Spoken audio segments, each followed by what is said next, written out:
Hello दोस्तों, कैसे हैं आप लोग। चलिए देखते हैं कल निफ्टी और बैंक निफ्टी के चार्ट के ऊपर किस तरह से पॉसिबल मूव हो सकते हैं। कल एक्सपायरी भी होने वाला है, बैंक निफ्टी का मंथली जो एक्सपायरी है वो होने वाला है। और आज के दिन का जो कैंडल देखने को मिला, बहुत बड़ा कैंडल यहाँ पे लास्ट के आवर में मोमेंटम हुआ है। और एक बाउंस जो डाउन साइड में हम लोग एक्सपेक्ट कर रहे थे कि आना चाहिए, वो हमको यहाँ पे देखने को मिला है। अब कल के दिन जो है, अगर गैप डाउन होता है या फिर फ्लैट ओपन होता है तो किस तरह से मोमेंटम बन सकता है, क्या ये कंटिन्यूएशन जो हुआ है ये सस्टेन करेगा, इन चीज़ों को देखेंगे। और कल का एक्सपायरी का जो लेवल है किस तरह से हो सकता है, उन चीज़ों को डिस्कस करेंगे। तो चलिए शुरू करते हैं। यहाँ पे बैंक निफ्टी के चार्ट पे हम लोग सबसे पहले देखेंगे कुछ चीज़ें। डेली चार्ट है ये। डेली चार्ट पे आज के दिन का हम लोग एक्सपेक्टेशन यही करके चल रहे थे कि 500 के लेवल के ऊपर अगर सस्टेन होते हैं हम, तो अगला जो लेवल बनेगा यहाँ पे 52,000 का जो लेवल है वो बनेगा। तो यहाँ पे देखेंगे तो बहुत अच्छा यहाँ मोमेंटम आया। हालांकि थोड़ा सा मॉर्निंग के आवर में जो कन्फ्यूजन था मार्केट के अंदर कि किस तरह जाएगा, क्योंकि निफ्टी जो है बेरिश साइड में, डाउन साइड में जा रहा था मॉर्निंग के आवर में, और यहाँ पे बैंक निफ्टी सस्टेन कर रहा था और फ्लक्चुएशन थोड़ा ज़्यादा था। तो उन चीज़ों को देखते हुए ये लग रहा था कि यहाँ पे मार्केट जो थोड़ा सा ट्रैप करेगा और फ्लक्चुएशन करके ही क्लोज कर देगा। लेकिन बाद में क्या हुआ, मोमेंटम पकड़ा और यहाँ पे 52,000 का लेवल भी टच कर दिया। वो टच करने के बाद यहाँ पे फिर से फर्दर जो अपसाइड में 2 बजे के आसपास ब्रेकआउट आया और यहाँ पे एडिशनल 300 पॉइंट का मूव हमको देखने को मिला बैंक निफ्टी के चार्ट पे। साथ में निफ्टी में भी देखेंगे तो यू टर्न एक मतलब आया लास्ट के आवर में, क्योंकि निफ्टी क्या हो रहा था मॉर्निंग के आवर से कि डाउन साइड में यहाँ पे जा रहा था। देखेंगे आप लोग, ओपन होकर डाउन साइड में कैंडल बनाया, लेकिन जो हमारा सपोर्ट एरिया था जहाँ से बार बार रिजेक्शन ले रहा था, उसके आसपास से क्या हुआ, फिर से बाउंस किया और यहाँ पे यू टर्न लिया और यहाँ से रिकवरी देखने को मिला। और आज के दिन जो है इस तरह से मोमेंटम एक्सपेक्टेड था, क्योंकि हम लोग यही मान के चल रहे थे कि एक लेवल बहुत अच्छा लेवल है, यहाँ से मार्केट थोड़ा सा सस्टेन करना चाहिए, क्योंकि बार बार यहाँ से सस्टेन कर रहा है इस लेवल से। अब कल के लिए क्या हो सकता है, कल मान लेते हैं अगर निफ्टी के अंदर फ्लैट ओपन हो या फिर स्लाइड गैप डाउन हो, दोनों केस में क्या होगा कि हाई अगर निकालते हैं, हाई के ऊपर सस्टेन होता है तो फर्दर हम लोग अपर साइड के लिए प्लान कर सकते हैं। और अभी भी ऊपर के लिए अब जो हमारा मूव है वो पेंडिंग है, थोड़ा सा ऊपर साइड में मूव पेंडिंग है। तो हो सकता है 150 पॉइंट के आसपास तक का मूव हमको देखने को मिल जाए, मतलब 24,650 का जो लेवल है वो देखने को मिल जाए अगर अप साइड में सस्टेन करता है हाई के ऊपर तो। अदरवाइज मंथली एक्सपायरी है, मंथली एक्सपायरी में किस तरह से हो सकता है कि हाई ब्रेक ना करे और ये जो ओपनिंग प्राइस है कल का निफ्टी में उसको डाउन साइड में ब्रेक ना करे। तो इस रेंज में क्या होगा, एक छोटा सा कैंडल बनाएगा, रेड या फिर ग्रीन दोनों हो सकता है और एक्सपायरी हो सकती है। ये निफ्टी क्या हो गया। सिमिलरली अगर निफ्टी पे देखें इसी तरह से, तो निफ्टी में भी अगर ये हाई के ऊपर सस्टेन करेगा कल के दिन, मान लेते हैं यहाँ पे फ्लैट ओपन होते हैं और हाई के ऊपर सस्टेन करेगा, तो यहाँ पे हम लोग देखेंगे एक गैप है, तो सीधा ये गैप को फिल करने के लिए जाएगा ऊपर। उस केस में क्या होगा कि 52,850 का जो लेवल है, 52,000 सॉरी 52,850 का जो लेवल है वो अपर साइड में टच करने के लिए जाएगा यहाँ पे, क्योंकि यहाँ पे एक गैप है, इसको निकालते हैं तो कंटिन्यूएशन में। लेकिन इस तरह से जिस दिन ग्रीन बॉडी बनती है, यहाँ पे देखेंगे आप लोग कि यहाँ पे डाउन साइड में क्या होगा, ग्रीन बॉडी बना, उसके बाद क्या होगा, गैप अप हुआ। गैप अप होकर अगर पहला कैंडल 5 मिनट का डाउन साइड के लिए बन जाता है, तो फिर इस तरह का कुछ एक्सपेक्टेशन हम लोग करके चल सकते हैं। यहाँ पे ये जो कैंडल है ये हो सकता है यहाँ पे फॉर्म हो। गैप अप होके पहला 5 मिनट का कैंडल जो है, 5 मिनट का कैंडल अगर डाउन साइड में रेड बॉडी बना देता है, ये रेड बॉडी बन जाता है, तो ये हम लोग मान के चलेंगे कि ये कुछ इस टाइप का कैंडल हमको देखने मिल सकता है, जो कि मोमेंटम तो होगा लेकिन कुछ कुछ ज़्यादा खास नहीं होगा, लेकिन डाउन साइड के लिए मोमेंटम होगा, साइडवेज टू डाउन साइड का। लेकिन हम मान लेते हैं गैप अप होते हैं बैंक निफ्टी के अंदर 52,500 के लेवल के ऊपर गैप अप होता है। ध्यान से सुनिए, गैप अप होता है और 52,500 के लेवल के ऊपर सस्टेन करता है और ये बॉडी जो है ग्रीन बन जाती है। ये ग्रीन बन जाती है, पहला जो 15 मिनट का कैंडल होगा वो ग्रीन बनता है।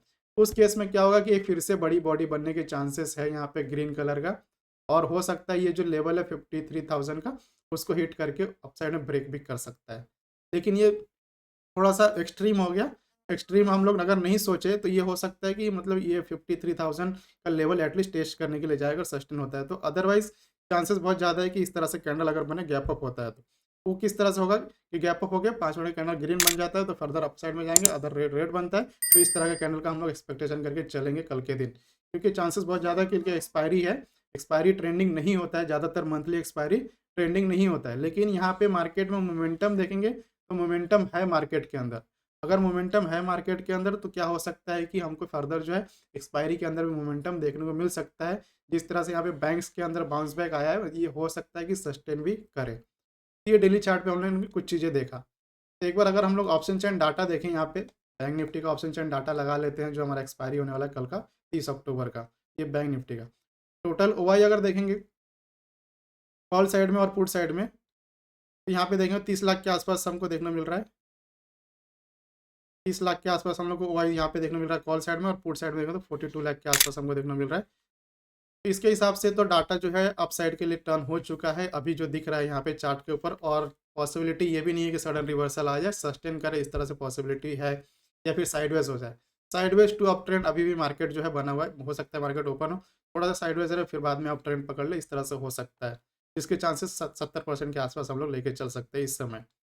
अब चलिए 15 मिनट के चार्ट के ऊपर देख लेते हैं सिनेरियोज। 15 मिनट के चार्ट पे अगर मान लेते हैं ये जो रेंज है इस रेंज के आसपास ओपन होते हैं, थोड़ा सा यहाँ पे देखेंगे तो ट्रेंड लाइन मिलेगा, और ट्रेंड लाइन को टच करके फिर ब्रेकआउट करते हैं तो फर्दर हम लोग जो है 52,850 का जो लेवल एक्सपेक्ट कर रहे हैं वो आ सकता है, और हमारा यही टारगेट होगा। अगर अपसाइड में मिलता है तो यहाँ पे हम लोग अच्छे से टारगेट लेके यहाँ पे क्लोज कर सकते हैं। फर्दर अगर फिर से कंसोलिडेशन करके ब्रेकआउट करता है तो 53,000 आप लोग अल्टीमेटली लेके चल सकते हैं कि 53,000 का लेवल आ जाएगा। ये तो हो गया एक पॉसिबिलिटी जो अभी ट्रेंड चल रहा है, अगर 2 दिन से मतलब रिवर्सल आ गया है उस तरह से। अगर ये सारी चीज़ें नहीं होती तो क्या होगा? ये भी लेके चलना है, क्योंकि हम लोग ये देख रहे हैं कि 65-70% के आसपास हम लोग को चांसेस है कि अपसाइड में जाए मार्केट, ये चांसेस है कि अपसाइड में जाए मार्केट यहाँ से, ठीक है। लेकिन रिमेनिंग जो 30% 35% पॉसिबिलिटी है वो डाउन साइड के लिए हम लोग ये लेके चल रहे हैं, ठीक है। तो इस केस में क्या होगा कि मान लेते इस तरह से ट्रेल लाइन मार्क करे, मार्केट ओपन हो और ट्रेल लाइन को ब्रेक करे, इसके नीचे प्राइस एक्शन जब बनाना शुरू करेगा 52,000 के लेवल के नीचे सस्टेन होना शुरू करेगा मार्केट, तो चांसेस बहुत ज़्यादा होगा कि इसको टेस्ट करने के लिए आएंगे हम लोग 51,500 का जो लेवल है उसको टेस्ट करने के लिए जाएंगे। तो इस फ्लो में बहुत अच्छा यहाँ पे प्रॉफिट मिल सकता है हमको कल के दिन। लेकिन फिर से मैं बोल रहा हूँ मंथली एक्सपायरी है, अगर आईवी में डाउन साइड का मूव हो रहा है, आईवी डाउन साइड में ड्रॉप हो रहा है, इंडिया विक्स जो है फ्लैट हो जा रहा है, तो चांसेस हो जाएगा कि मतलब एक सेलर वाले एक्सपायरी हो जाए। आईवी जो है 12-1 बजे तक सस्टेन रह रहा है, मतलब 17-18 जो है वो रह रहा है आईवी, तो हम लोग मान के चलेंगे कि ट्रेंडिंग मार्केट रहेगा कल के दिन, ठीक है। तो ट्रेंडिंग में हम लोग को पैसा बनाना है, अगर साइडवेज है तो थोड़ा सा अवॉइड करना है ट्रेड लेने के लिए, या फिर छोटा सा लॉस देके क्लोज कर सकते हैं। इसी तरह से अगर निफ्टी में देखें कुछ चीज़ें, तो निफ्टी में भी देखिए जैसा कि मैंने बोला कि यू टर्न लिया लास्ट में, क्योंकि निफ्टी जो बेरिश दिखा रहा था और बैंक निफ्टी होल्ड कर रहा था। ज़्यादातर केस में ये होता है कि अगर इस तरह से मार्केट में है कि निफ्टी डाउन साइड में है, बैंक निफ्टी होल्ड कर रहा है, तो निफ्टी ब्रेक डाउन कर सकता है, मतलब करता है। लेकिन बैंकिंग सेक्टर, बैंकिंग स्टॉक्स इतने मतलब हेवी मतलब परसेंटेज से अपसाइड में जा रहे थे, उस वजह से क्या हुआ कि इसको मतलब निफ्टी को अपसाइड में टर्न लेना पड़ा। और मुझे जहाँ तक लग रहा है ये बाइंग जो है डीआईएस की तरफ से यहाँ पे फोर्सफुली बाइंग है, और ये सस्टेन होने के लिए थोड़ा सा टाइम लगेगा। जब तक ये 24,500 के ऊपर 2-3 दिन सस्टेन नहीं होता है, हम लोग इसको स्ट्रॉन्ग बाइंग या फिर ट्रेंड रिवर्सल नहीं बोलेंगे। तो मान लेते हैं इस लेवल के आसपास ओपन होते हैं, थोड़ा सा गैप डाउन, और ये ट्रेल लाइन मार्क करेंगे, ट्रेल लाइन के आसपास तक डाउन साइड में आ सकते हैं, जो कि इस समय बन रहा है 24,380 के आसपास बन रहा है। यहाँ से आगे फिर से अगर रिवर्सल लेते हैं तो फर्दर हम लोग जो है 24,700 का लेवल अप साइड में देख सकते हैं। अगर ये चीज़ें नहीं होती है तो ट्रेल लाइन को ब्रेक करेगा, ब्रेक करने के बाद इसके नीचे सस्टेन करेगा थोड़ा देर, और डाउन साइड में ब्रेक करेगा तो फिर से हम लोग जो लो है ये आज का उसको टेस्ट करने के लिए जा सकते हैं, जो कि 24,150 के आसपास बन रहा है। तो मैं आशा करता हूँ आप लोग को ये अनावश्यक पसंद आएगा। वीडियो पसंद है तो वीडियो को लाइक करिएगा, चैनल पर नए हैं तो चैनल को सब्सक्राइब कर लीजिए। मिलते हैं नेक्स्ट वीडियो में, थैंक यू।